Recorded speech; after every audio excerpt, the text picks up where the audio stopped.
welcome and thank you for watching News 20 at 5. I'm Brea Hollingsworth. And I'm Giselle Thomas. We hope you all enjoyed Thanksgiving. Let's start with news straight out of the capital city.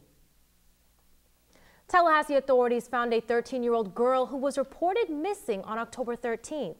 According to Leon County Daily Booking Report, a tip led investigators to Griffin Street, where 52-year-old Tony White was arrested for sheltering an unmarried minor without notifying a parent. Local reporters say that police found the girl accompanied with a 21-year-old who denied having relations with the girl after police discovered a used condom on the front of his home. We have more as the story develops. The Tallahassee Police Department's Special Victims Unit still needs your help on locating a missing teen, Consulate Vivian Braxton. Braxton is a 17-year-old female with black hair and brown eyes. We were told that she was last seen on November 13th, 2017, near the 1000 block of West Tharp Street, wearing a blue jacket, red capri pants, and a white tank top. Anyone with information is asked to call the Tallahassee Police Department at 850-891-4200. Small Business Saturday in Tallahassee is one of the city's version of Black Friday, but as you guessed, it's only for small businesses. Our Angelicia Bruton got in on the action. Large retailers began their sales days before Black Friday and have continued into Cyber Monday. According to Adobe Analytics, U.S. large retailers raked in a record $7.9 billion in online sales on Black Friday and Thanksgiving, up 17% from last year. In an effort to bring business to locally owned shops, American Express started Small Business Saturday. This is its 7th year. Railroad Square is home to many small businesses, and this year, Tallahassee Glassworks is celebrating their first Small Business Saturday. During the huge saving frenzy, shoppers tend to forget small businesses like Tallahassee Glassworks.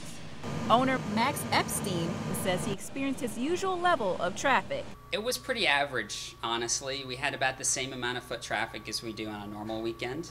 I was hoping for a little bit more, but that's okay. We're still working.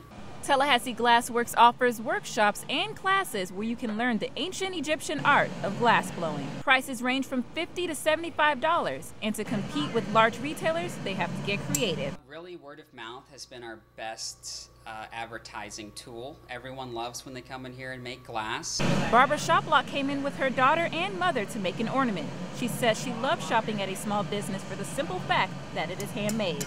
You know, Amazon Prime is convenient. We love ordering stuff, like to get it there fast, but there you can't replicate this. You know, Small Business Saturday is like having this kind of place in town. That's what makes Tallahassee a pretty cool place to live, just because you can do this. Although business is still steady for Tallahassee Glassworks, they're hoping for more traffic this holiday season. In Tallahassee, News 20, Angelicia Bruton.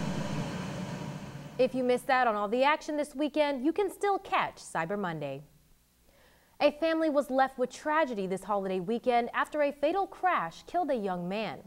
22-year-old Jonathan Etherton was driving north on North Meridian Road when he traveled off the road until the east shoulder during a single car crash around 1 a.m. on Saturday. According to Florida Highway Patrol, Etherton lost control of the vehicle, causing him to cross both lanes before striking a tree. He was pronounced dead at the scene. The escaped Wakulla County inmates are still on the move across the country. Multi-skilled journalist Shea Simon has more. 3 inmates escaped from the Wakulla County Jail last week, and 2 of them are still on the run. Joel Cooper and Donald Cotterman, along with inmate Casey Martina, broke out of jail last week. Martina was caught and arrested, but Cooper and Cotterman are still on the run. The 2 allegedly stole an ATM in North Carolina and ditched it just 30 miles away.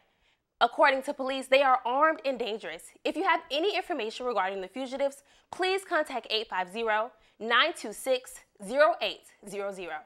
Live in the Multimedia Newsroom, I'm Shea Simon. Back to you all at the desk.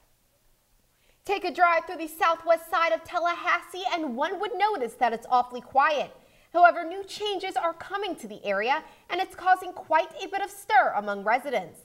The city of Tallahassee is introducing a new construction project. The new Gateway project, put on by Blueprint 2000, is a series of projects made to help improve access to and from Tallahassee International Airport. The project consists of 3 parts. The first and second are to enhance Spring Hill and Lake Bradford roads by adding bike lanes, more sidewalks, and possible additional travel lanes. The last part will add a roundabout to the intersection of Stadium Drive and Gaines Street.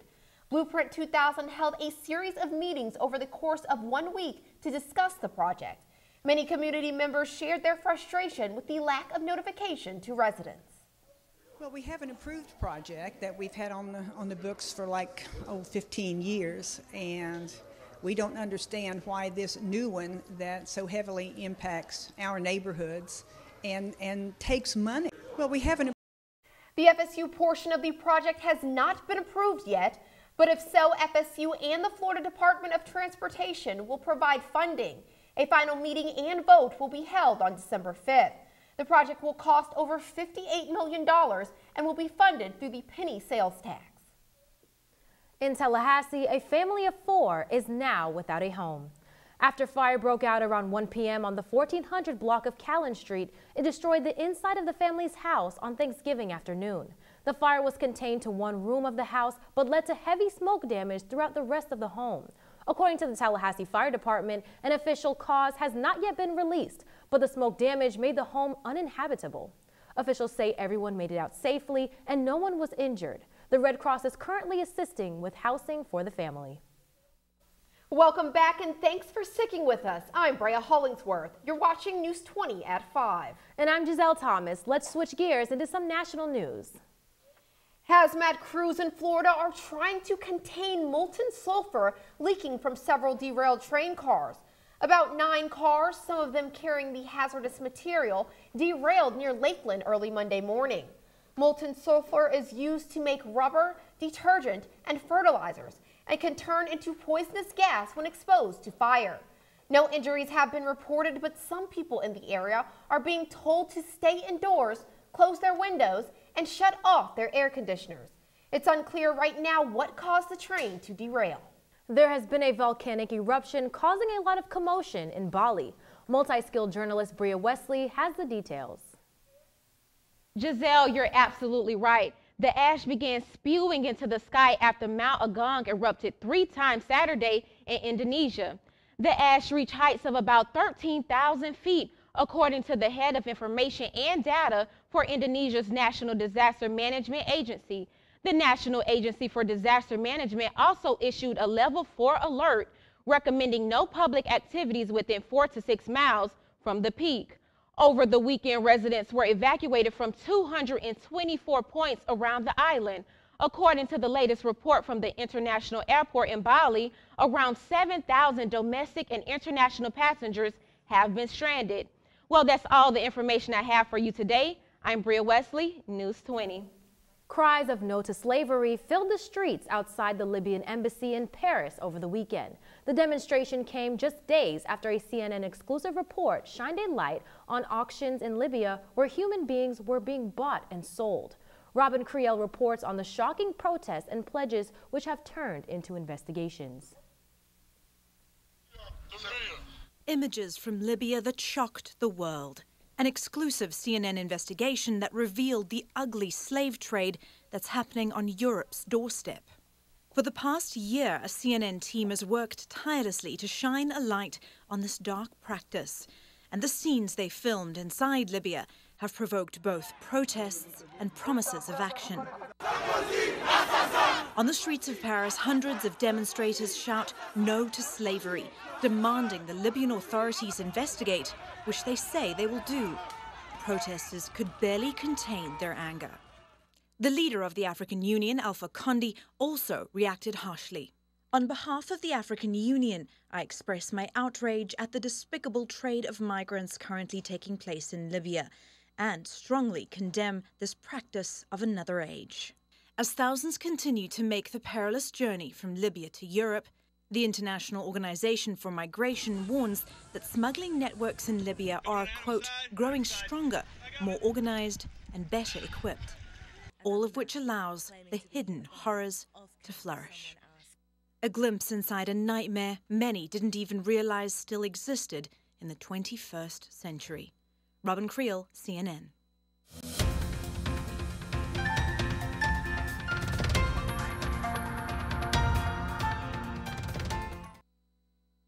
Welcome to eLive. I'm Sade Kelly here with your entertainment updates. Let's get started.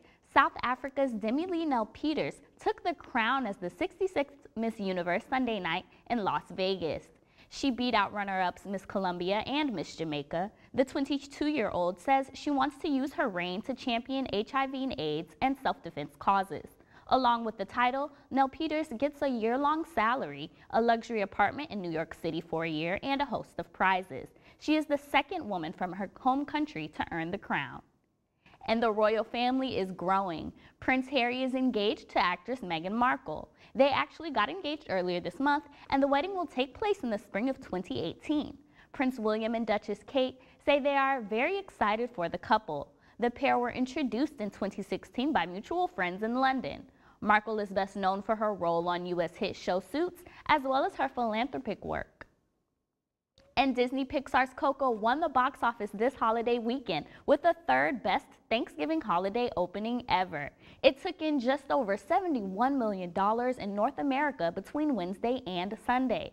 The flick is about a little boy who dreams of becoming a musician and is based on Mexican Day of the Dead traditions. It's taken in more than $69 million since its release, more than tripling its modest $20 million budget. That's all I have for your entertainment news. We'll be right back after the break. Well, that's going to do it for us tonight. For Angelique and for Jessica, I'm Brea Hollingsworth. And I'm Giselle Thomas. Thanks for watching. And also remember to follow us at FAMUTVnews.com for more news updates. Have a great evening.